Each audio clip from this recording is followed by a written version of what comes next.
So I sort of envisioned a scene where you have paid your way to go on stage and present your brand at a major conference where all potential buyers you might want to sell to are present. Then a few minutes before you're going on stage, the owner of the conference approaches you and those who have bought spaces and said, we've changed the format. You can no longer go on stage. Everyone will get an audience member who they need to brief, and that audience member will go on stage on your behalf and present your brand. You got Kevin.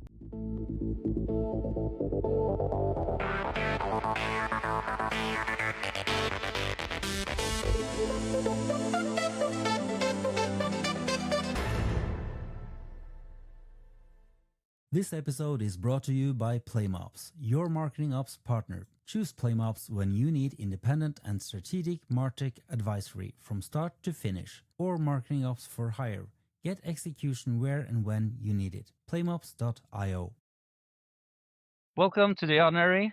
I'm your host, Morten Sørensen, and today we're going to talk about context engineering, the discipline that sits between your data and the systems that are supposed to use it. And why getting that layer wrong is where most AI budget goes to die.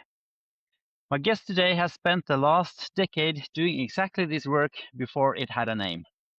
He took a global restaurant chain from zero first-party data to a full loyalty platform. He's owned the data intelligence layer at one of the biggest sports organizations in the world. And he's just launched a weekly newsletter called The Signal Layer, where he cuts through the AI noise and tells you what actually matters. Pål Erik Waagbø, welcome to The Ordinary. Thank you for having me. How's life out in the wild? It's a lot less trees than it used to be here. It used to be a forest, but now they have cut down a lot of the trees. So it will be interesting to see how it looks when I get to the top today.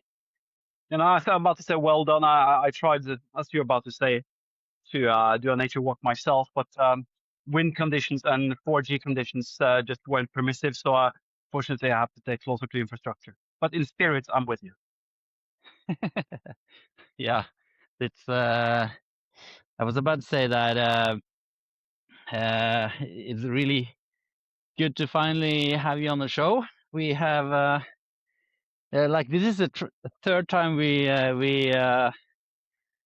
tried to do this. First time you came to Trondheim and we did the whole recording, but then apparently my mics didn't play well with my recording app, and we lost all the audio.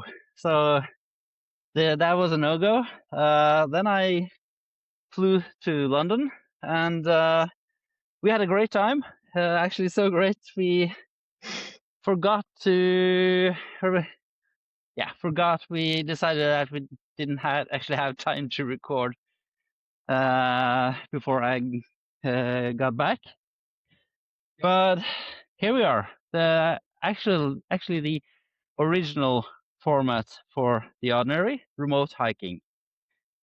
Yep. Me walking in the wild environment around where I live, and you just outside the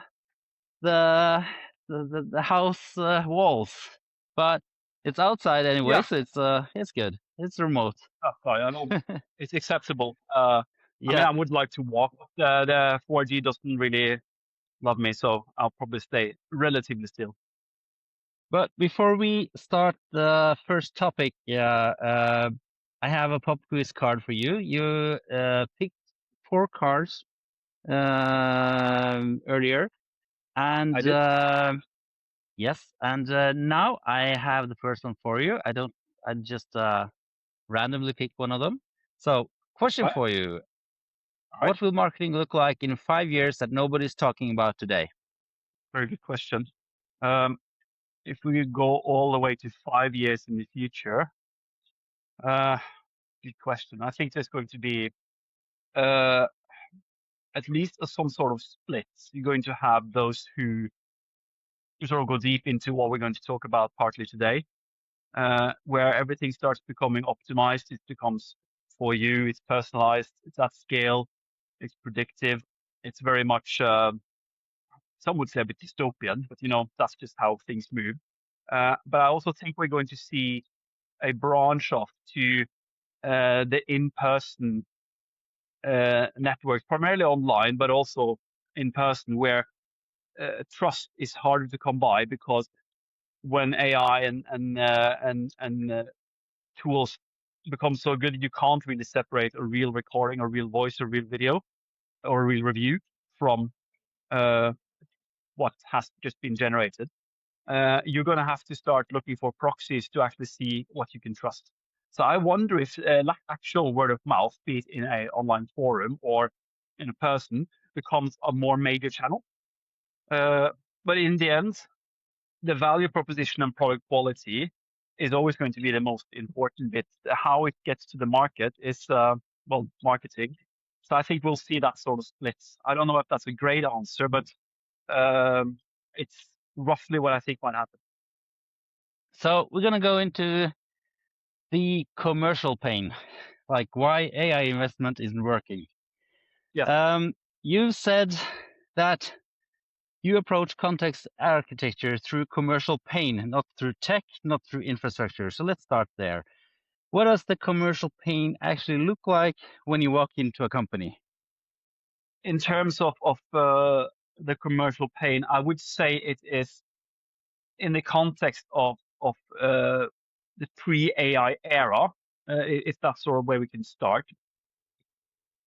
The commercial pain is that a lot of companies are leaving money and savings on the table that they could have avoided paying or could have earned if they'd operated with a more optimized data-driven operation, understanding which customers would never be winnable, understanding which spend could be cut because it just doesn't convert, right? So that is the very relevant pre-AI context era, where you want to ensure that you have all the data, what users do on your website, what users do in your app, what they say about you when you can see it, and pull it all together into an operation that manages your advertising audiences, that manages your communication and the channels you can reach them in. That's sort of the pre-AI situation. And so the commercial pain is you could have avoided spending X amount on that channel, because sometimes performance marketing just converts what would have converted anyway, and you can be wiser about that. That's the other way around. That's one example. Then we go into the AI era, and this is where we have that number, I think, from January, where I believe 95% of companies that were in a study where they had quote unquote implemented AI, 95% said they hadn't really seen a relevant difference on their P&L, on the results. And I think that commercial pain is to do with buying capability, but not really investing in building the right structure, be it the right people or the right systems to do it. Because just buying a few seats on Copilot and maybe some sort of module that you clash on top of your general unstructured data or semi-structured data, it's just going to create a lot of space for the AI to amplify the noise you already have, because AI is an amplifier on whatever context you give it. So the commercial pain, in one word or in one sentence, is unnecessary spending and unnecessary loss of customers that could have been re-winnable. You just didn't capture the data signals that were there and use them to make that decision. Does that make sense? Yeah, it does. But you also say that find it's a lot deeper here than in your backyard, that's for sure. Yep. Give me a second. You say you find money that's hiding in people's systems. Can you give a concrete example of what that actually looks like in practice? It's pretty much what I said right now. I think I can give you an example how that could be done. All right, so let's say you're obviously I have a lot of experience in the restaurant chains. Let me use one example from there. You have a CDP you have a relatively steady customer. He's been coming for a few years. His NPS has been quite good. Then 7 months in, now it's 7 months since his last visit, right? And that's and his last NPS was like 4 or 5, which is not great. It goes to 10 if you don't know. And the CDP can pretty much only tell you that it's stopped coming and that the communication that goes to him is really working and that he wasn't very happy the last time he was there. But what if you had a centralized system that was structured to pattern match different elements and different structures of the data? For example, if he was at a restaurant, a given restaurant site that has an ID, and your operations log or your operations system is going to have information about what happened in that restaurant that day.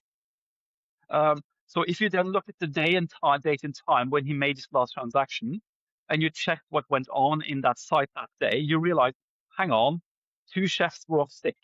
So the food must have been bad, or the food must have been slow. Now you actually start having reasons why customers lapse when you start scaling this. So you can start operating differently, or you can try to win them back with communication that addresses the issue directly. You might sort of win back that opportunity. And you will already have this data. What you haven't done is sort of connect it. And that's what I like to do, is to almost operate below the channels and the departments and connect them to see what of value emerges. That's one good example of money hiding in their systems, because the answer was there, it just wasn't connected. So the second pop quiz card for you today, still AI. Yeah. What's one Yeah. thing AI has actually made better in your work, not in theory, in reality? It's the one thing that has made a real difference is a few automations I have running. I like to I tend to be a bit scattered sometimes, so I've centralized one view where everything I need sort of remember during a day, and is pulled in with priority. So I often then I can see what I can do, and when I've done something, I just drop a note to a window I've opened, and it sort of updates. And if I ask for it, it pulls remaining priorities. I also have my email reviewed daily, and there's a one page here where every action that I need to take a reply to is listed, which again is sort of embedded onto that one page here. So essentially, I made myself a cockpit to operate from, which ties to the context of my strategic focus, big picture, immediate focus, week musts, calendar events, so to speak. So think of it as a cockpit from which to operate from, that I've tested and built over so long time. I'm trusting it. I would say that is the immediate thing that comes to mind. That is so both advanced and cool at the same time. It's cool. It's cool. Yeah.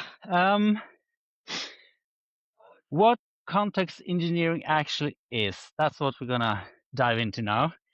You've been doing this for years without a name for it. Now you're calling it context engineering. What is it, and what is it not? Well, I think I've been touching upon it already. I mean, if you think about it, the machines like answer engines, agents, ad platforms, they are commoditizing, and your context is really your only moat.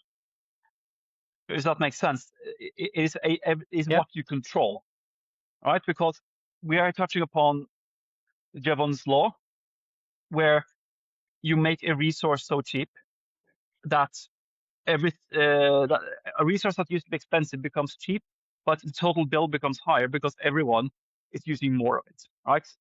And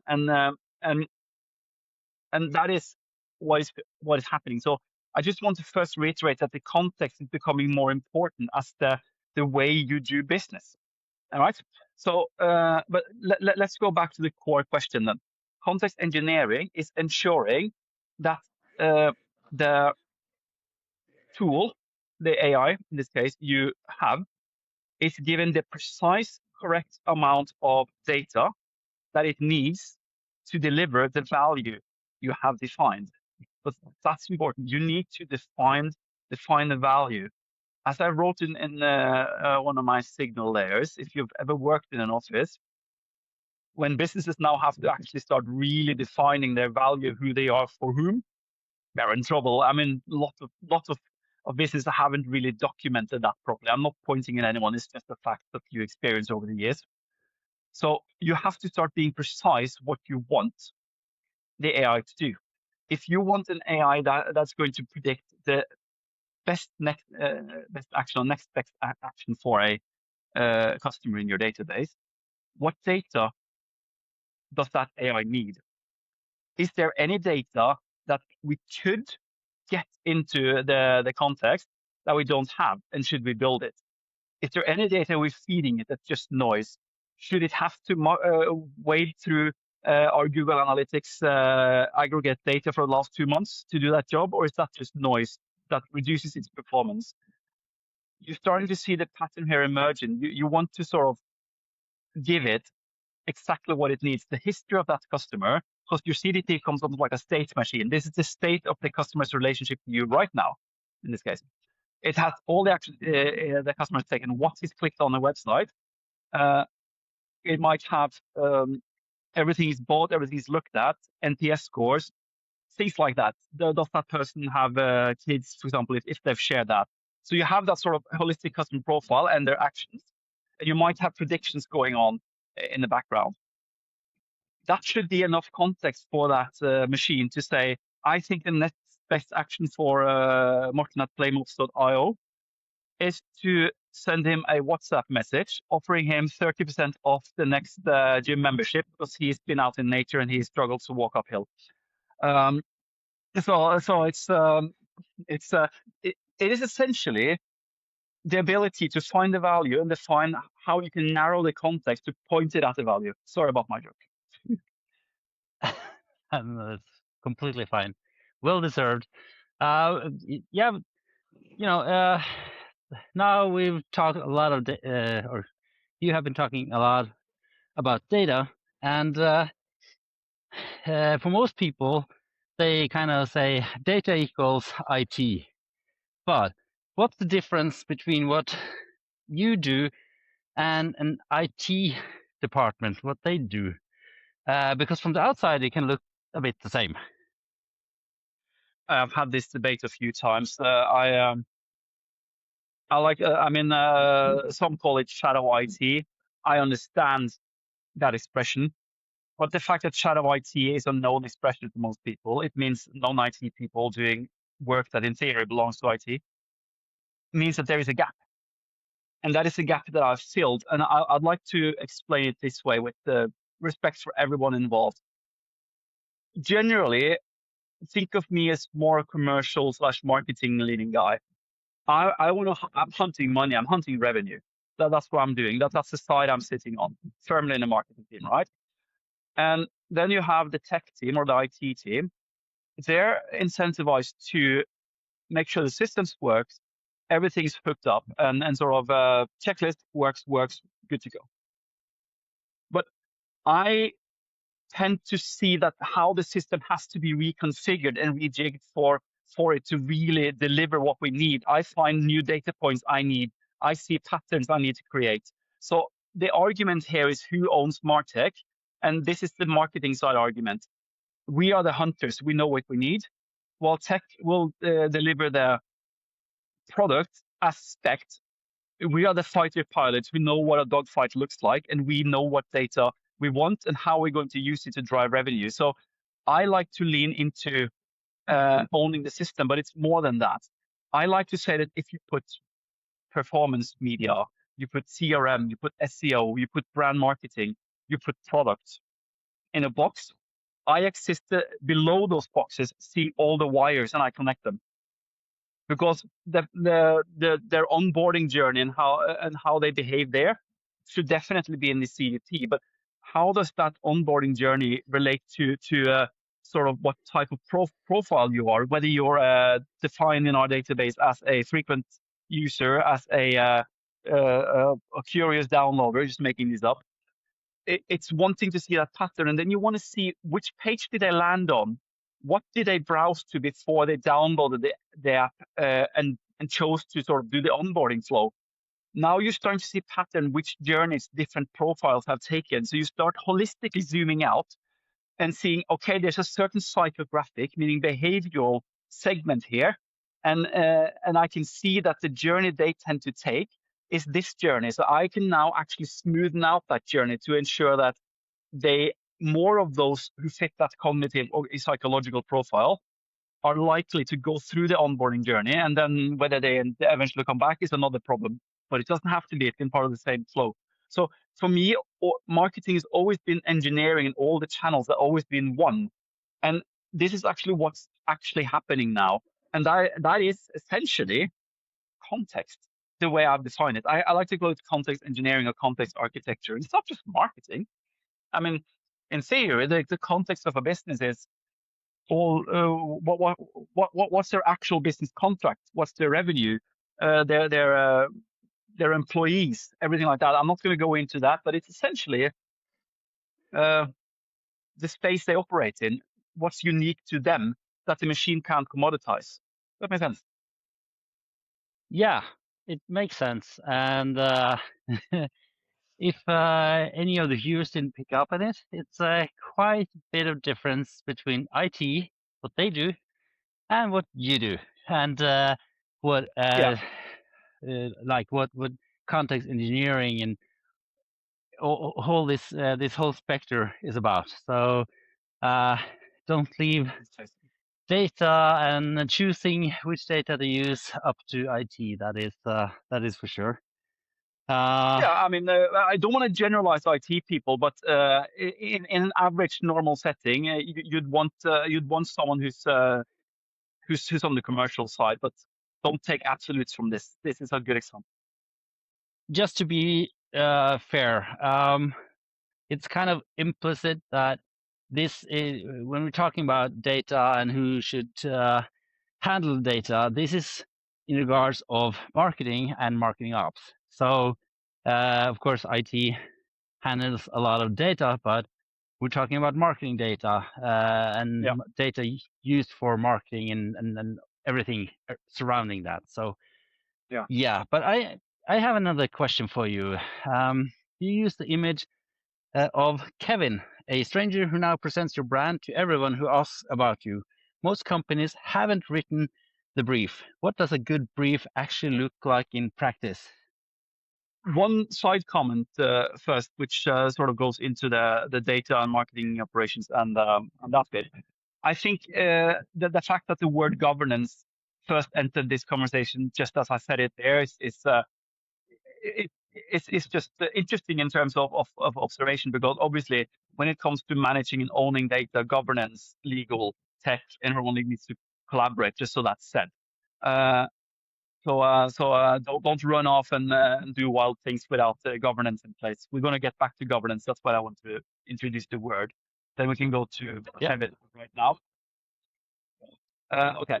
So Kevin was I tend to come up with think of my brain as writing like Saturday Night lifestyle sketches inside my head for my own entertainment, nobody else.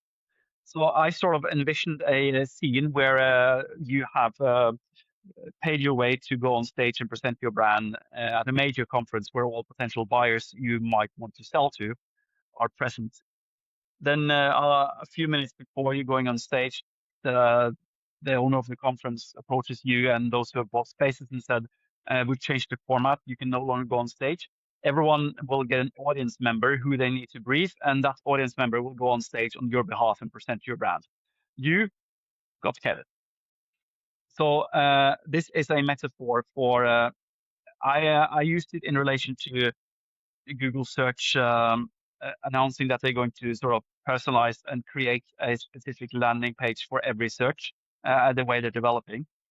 So the context here is primarily towards search engines. And so what you're doing then is, if you envision that the AI is Kevin, you're briefing the AI. what is your brand? What's your value proposition? What should you be saying about me?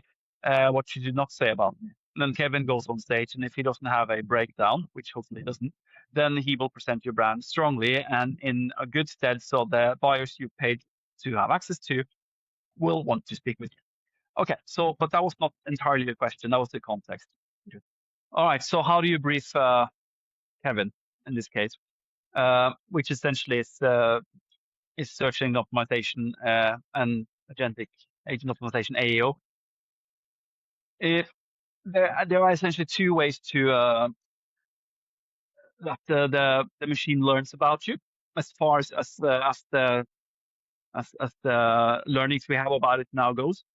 It'll have when the model that answers your search query or the user search query is trained.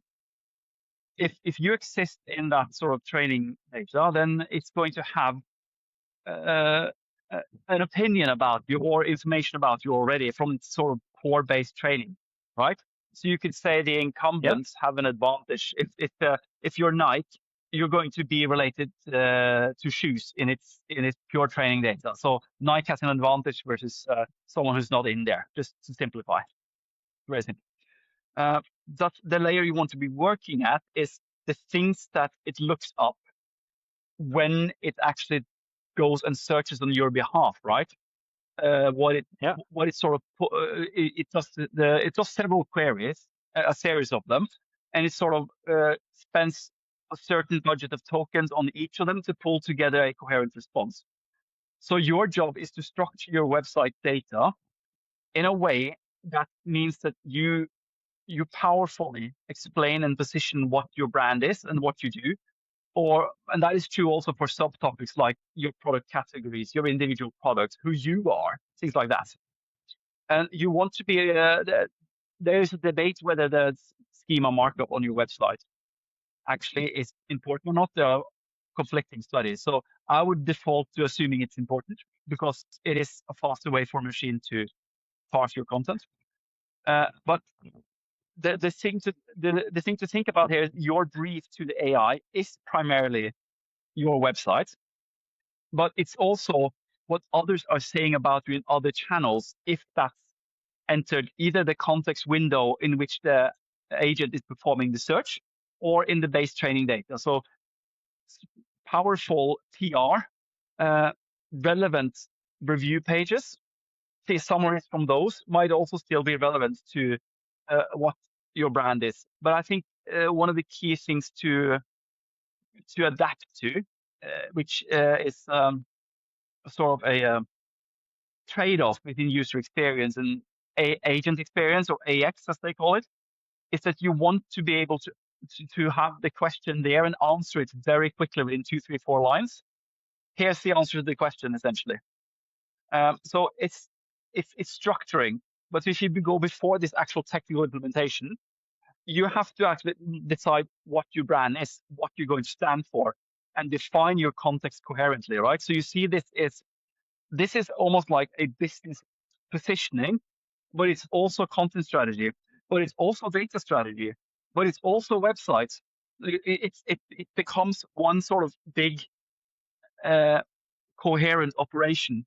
You're orchestrating a lot of different topics, and the fact we told we are still learning what the different search agents are actually valuing, and the different tools, be it Perplexity, ChatGPT, Gemini, have pretty low overlap on sort of consistency in what they float. But I have read some studies that very small companies have managed to structure their content so well that they have been cited as the authority on a topic they had no right to own because of their size, but they did such a good job. They were the cited authority for the answer to that given technical question, for example. So that should terrify you and make you excited, because it can mean that you can be the big dog and the AI search doesn't care. But it can also mean you're the little dog and you can really get in the fight, right? So it is a chance to really get into it. So if you write your brief to use that term, if you write your brief extremely well, you can actually bypass all the big dogs, even though you're That little. is, yeah, that is what some reports are showing. So in the end, this is an era of upheaval, and those who just get to work and execute smartly will potentially have a chance to gain some territory that would have been harder before these changes started. Yeah, it's kind of a hard restart for SEO. Yeah, Kind of. I mean, basic strong technical SEO and those principles still apply, but you have to have another layer. So I'm almost at the top here. Yeah, You can see good. that. So this is the Trondheim city center. Probably difficult to see in the elements like this. Yeah. No, I recognize So it, but I know well. yeah, I'm gonna go up there also. Ah. So you described CDPs, like customer data platforms, if people wonder about the abbreviation. But you describe them as no longer just marketing tools, but as the state machine for AI agents. What does that shift look like for marketing teams specifically? I'm just gonna go and stand in the sun. It's nice. The becoming state machines for AI, it sounds very fancy, but it just means that you are essentially preparing for your machine or your operation to also be managed by agents, not just humans. I believe it was in April that Salesforce announced that they are making they're sort of going away from the walled garden solution. They are opening their data to MCPs for any sort of agents that business wants to allow access to their data, right? So the move is, and this is sort of what's beyond the engineering guide I wrote. In my last chapter, I have what's changed since last guide when I wrote it like 6-7 weeks later, and that's the fact that the tools that I thought would fight to stay walled gardens and come to us and use our internal AI are actually opening up to each other. So to answer the question of the state machine, you are essentially allowing agents access to the data and to operate the data within constraints given by you. So the governance is the whole key. You define what the agents are allowed to do. You define what sort of checks you need to ensure you have, and that you have traceable records. So it's becoming a state machine. It's just a fancy way of saying machines are operating on your data, not just humans. I would say it's the best explanation. Nice. I think that concludes for the second topic. Yeah. So we are going to take the third out of the 4 pop quiz cards. You ready? Yep. Yeah, let's go. This is from the category. I have 5, mind you. Unspoken truth. So, when was the last time you said yes when you really meant no?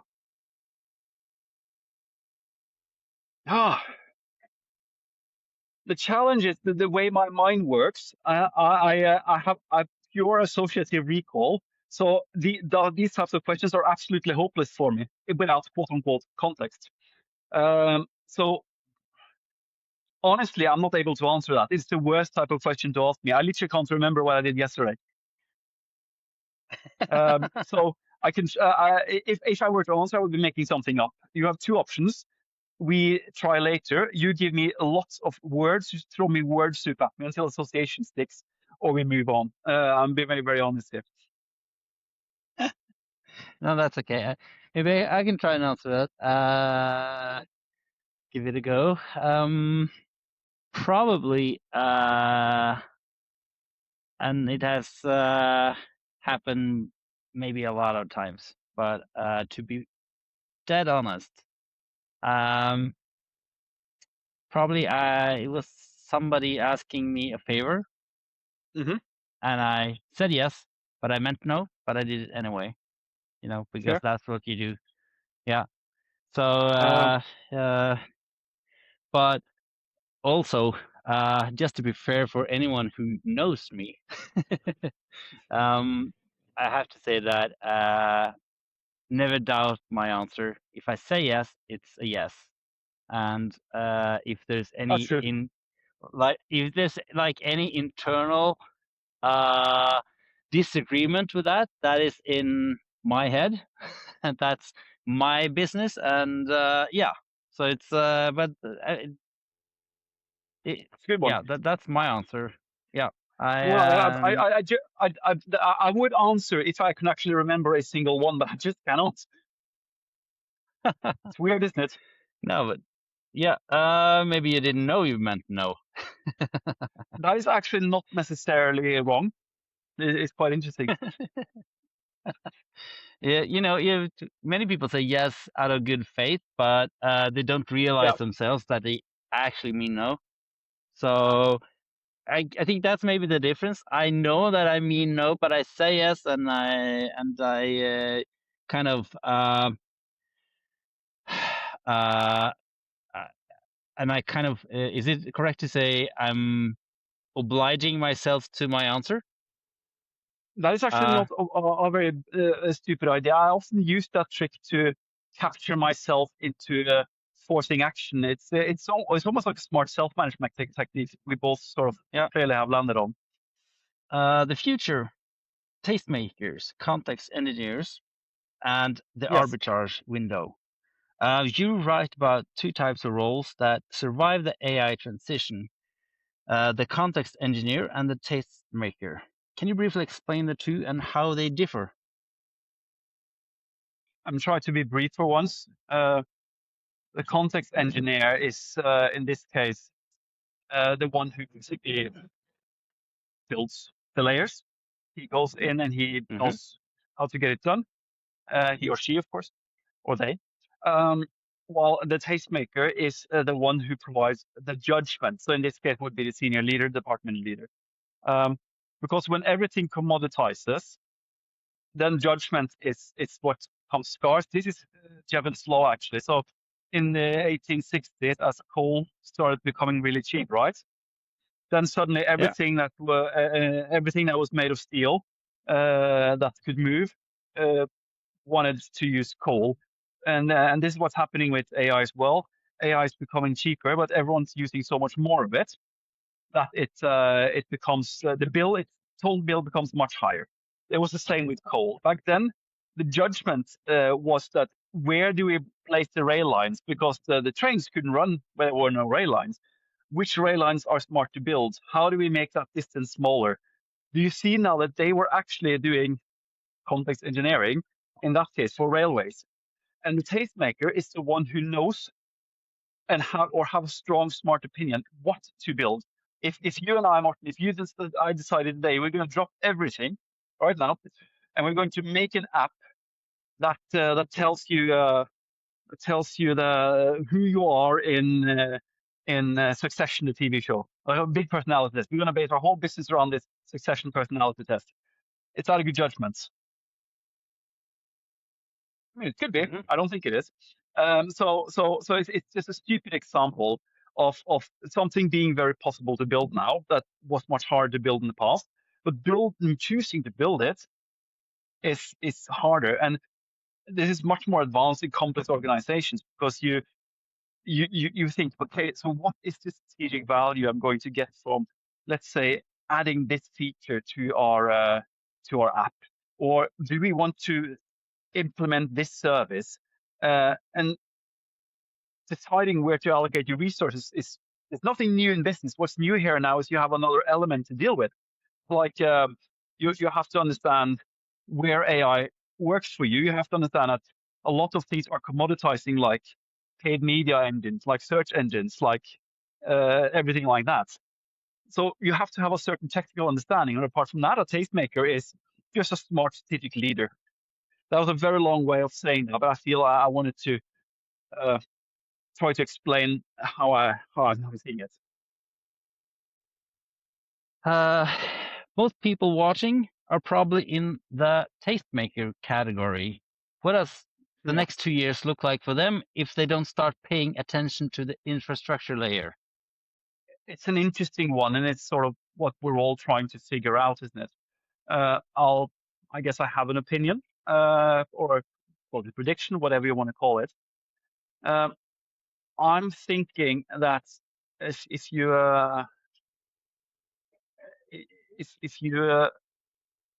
look at what's happening with a lot of different things. For example, if you and I were consultants and we were going to deliver, let's say, a marketing campaign, a marketing strategy for a brand. Yeah. And they had me and you, we were submitting one each, and then maybe 7 or 8 others were. Would it be easy for this business, given that everyone is AI, to really ascertain based on the submitted campaign who of the people who did submit a campaign, who are the 7, 8, 9 campaigns they received, is built by a person who has really deep knowledge and years of experience to sort of manage this to a success, versus those who had a lot of AI help for making this submission of a campaign. I would argue it's become harder to assess which one is in the indication of deeper quality. And if the campaign was on the submission and it's good, that mightn't be a problem. But if you're trying to find someone who you can work with over time, who you know have good judgment, who's a good tastemaker, if you will, then you want to sort of find out more about them. And you can't necessarily do that on things like CVs and submitted work, etc. anymore. So you could say that it's become much less valuable to deliver good, fine, average work. You have to be more exceptional. And if you zoom out, this also, in a way, applies to brands and businesses. So in this example, I would say, I'm actually going to write about that in one of the signal layers very soon. I call it the great flattening, where the middle, being okay, doing reasonable things, is becoming much harder because you're drowning in a series of mass-produced content, because cognitive work is becoming commoditized because of AI. So you have to either have something special, maybe you own a data set that's really special. If you're an individual person and you have a big black book of contacts, you're going to be really valuable to hire for agencies, for example. That is your Moat one there. Or if you own a brand, if you have a distribution network that's hard to replicate, classic business advantages, you avoid the flattening in the middle. And the other side of the middle, meaning the other side that does not get flattened, is to be genuinely unique, uniquely good at something. Maybe Morten, you are a fantastic podcast host. There's hardly anyone who can do it better than you, right? That's one example, and it's a little bit simplified. But if you are genuinely a fantastic marketeer and you have a brilliant track record, that is going to sort of keep you away from the risk of commoditization in the middle. And being a tastemaker, being a good tastemaker, sits more on that side. As in, if you have really good skills to sort of strategic skills to judge, or technical skills to know what to build, or that sort of combination, then I think that the tastemaker will find themselves making much more decisions at that level. What should we build and why? And they'll be less worried about how to build it outside of the key requirements that retains the context. So I think we're going to see, the metaphor I would use is, you're becoming a teacher with a class of children, and you just need to ensure that you give them the right tools to work with, and you assess their work, and you unblock them, and you decide what to teach them. And that is the future when everything's becoming more commoditized. Then being comfortable at making strategic decisions at all levels of the organization and how to manage your little staff of AIs is probably going to be what the tastemaker future is like, but it'll be different based on where you are in an organization. If you're if you're a middle manager, but you're a really good tastemaker, then you'll probably be commanding a partly a few employees, maybe some freelancers, and then a whole host of potential AI quote employees. And then you have to decide how you're going to use that resource. What are you going to build? What are you not going to build? Again, very long-winded, but I think I wanted to sort of point that out. Yeah, but you call this an arbitrage window, and you say it's closing. How much time do you think people actually have? Every time I think about that, or I'm being asked, I cut more time than what was left the last time I was asked. So if you asked me 12 months ago, I would have said 12 to 18 months. If you asked me 6 months ago, I would have said like 3 to 6 months. So you can see it's sort of shrinking from both sides. I think, just to be clear, what I mean with an arbitrage window is that having understood some of the things we've talked about on this podcast today, when that can give you an advantage, that's what the window is.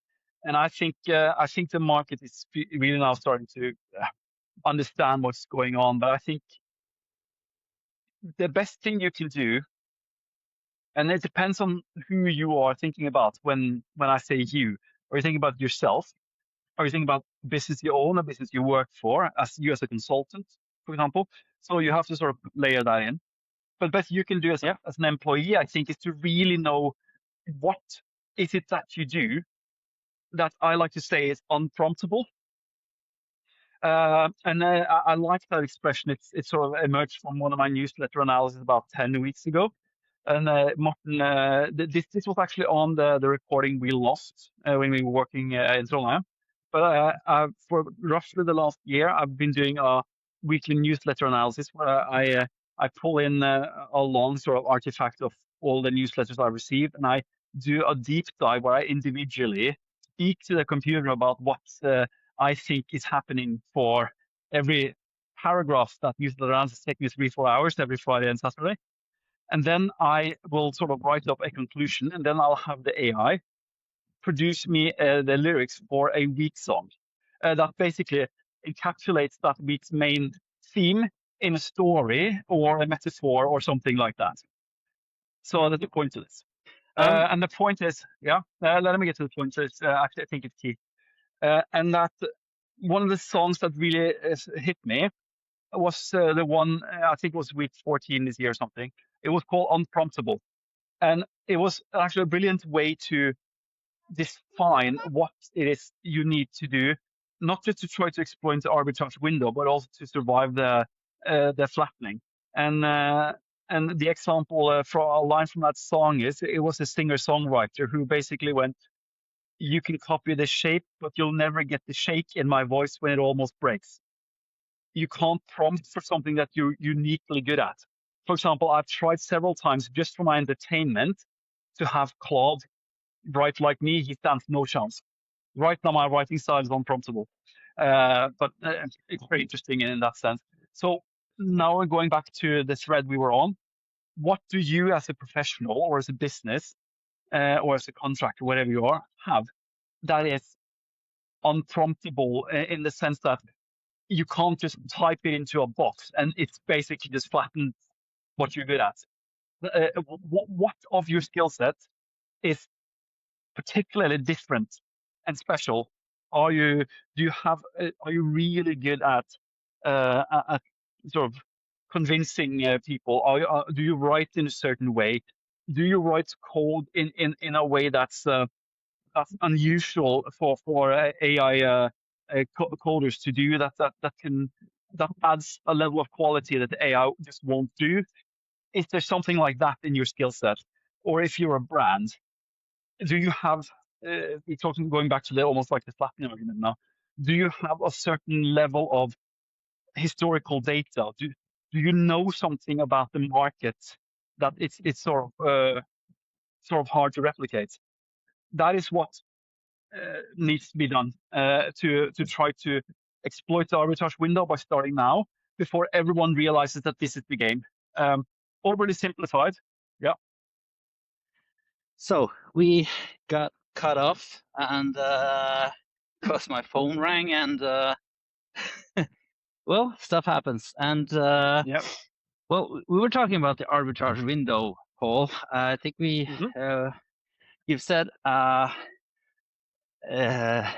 lot about it, but could you try and sum up the arbitrage window and try and do that. Sorry for that, but yeah. Yeah, let me try to summarize what I mean by it. Arbitrage window is a situation where something you know, something you have, something you do creates an advantage that is going to be filled, but you have a window to take advantage of it before it flattens and becomes standard. Okay. So in this case, the arbitrage window is obviously closing for what I call the AI revolution. Probably a dramatic name, but here we are. What you need to do then, if whether you're an employee, a contractor, a business, a brand, whatever you need to do, you need to go and understand what's happening. And what's happening is that intellectual work and cognitive work is being commoditized, meaning everyone can now get a decent to okay quality output from a machine, the same way an average employee could spend a day on just very recently. So you have to try to find what you're really strong at. That is hard to copy. Like I said, make it unprofitable. And then you need to sort of try to lean into that while you have that advantage. But another way to describe the arbitrage window is, I feel that agentic search, AEO, is still something that businesses haven't figured out yet. You could say the best way I can put it is, every senior leader now has that little queasy feeling that something big is happening, but they can't quite put their finger on it, right? And what's happening is that your context, what you own, what you are in relation to your customers, your customer data, is becoming more important, because everything else is sort of being handed over to a machine, as if the whole internet just became hotel.com, as in a hotel.com plunked itself across all hotels 20 years ago, 30 years ago, and all hotels had to be on there, or they didn't get much business. Now you have to make sure you're in the answer engine, or you might become invisible. But right now you can actually become the authority, because so many haven't done the work yet to really be optimized for the machine. That is the arbitrage window for AO. For context and for CDPs, it's to set up smart, ring-fenced, value-driving systems that extract the exact best action for each person. That essentially gets you to bring value from your investment in capability and AI. So the arbitrage window is the fast mover on a future that you now can be pretty confident is almost already here. You also write about what economists call the Jevons paradox. You mentioned it a bit before, but the cheaper the AI gets, the more we use, and the total bill climbs anyway. Does that paradox actually accelerate the arbitrage window closing, or does it buy more time for people who've already got the context layer right? I think it closes it faster. That's my feel, because it basically what it means, it's scarcity used to be access to AI, right? Then AI became cheaper, and then we exploded in usage, so it became more expensive in total, right? It's the same as coal in the 1860s.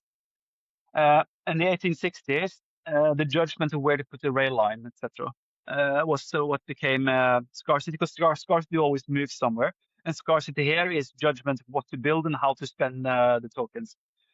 So the arbitrage window, in terms of being first, I think is closing faster, because more people are coming onto the AI, because that's what it is. More people are using the AI. That's what Jevons window is. So I think the arbitrage window is closing. The window that opens is to have really good judgment and really smart and creative ways of using it, and actually try to build products that the right products that run cheaply and not rely, for example, on heavy token usage when you could build it deterministically. So does that make sense? I think the window closes faster as we hit Jevons law, but I think the scarcity, which is valuable, moves to judgment. And having good judgment is that's the arbitrage window. And I don't know, that would then mean that being knowledgeable enough about AI to see how that judgment is applied to AI in business settings is the new arbitrage, I think. Yeah, that makes a lot of sense. I think it is. It does. Yeah. Oh. So I have the last pop quiz card for you. Give it to me. So let's see. What's the marketing best practice you secretly think is nonsense? Whew, that is a difficult one. It's a tough question. When I think marketing, I often lean sort of technical data, which is often more facts driven. I suspect the answer to this question probably more sits on the brand side. Sorry, brand marketers. But that is just a hunch. What is what is bullshit? I mean, I think most of the world's bullshit. That's my problem. So you ask me to hone in on marketing. I guess everyone's. I mean, brands know this, but I always think that everyone is so. Everything's supposed to be so inoffensive. You should soften yourself to not offend anyone. And I know there are brands who are going into that area, but I always thought that over softening yourself and sort of having an opinion as a brand and being edgy has always often been warned against. I think that's bullshit. I think being edgy it works, but obviously the bigger a brand becomes, the more it becomes about risk management. Which I understand all of it in theory, but personally, I hate it. I like people who are real, but I'm not naive. I'm just saying what I would prefer without being naive. Yeah. Before we wrap up this session, Pål, Yep. If someone is walking away from this conversation and they have 1 hour this week to do something context engineering. So do something about context engineering in their own organization, what would you tell them to spend that hour on? It sort of depends on where they sit in the organization, obviously. But coming from where I'm sitting, I would let's just jump to the search engine. Find 10, 15 things that you think you'd want the market to know about your business, right? And then go and start, go to the agentic search engines. If you can, try to not be logged in. So there's no residual memory about you that could bias the outcome. And just ask those questions amongst the top 2-3 AI search engines. Note it and score yourself on how were you found at all? How well were you perceived? What is the AI sentiment about you? And then, because then you've actually measured the current context the organization has trained the AIs to have about it.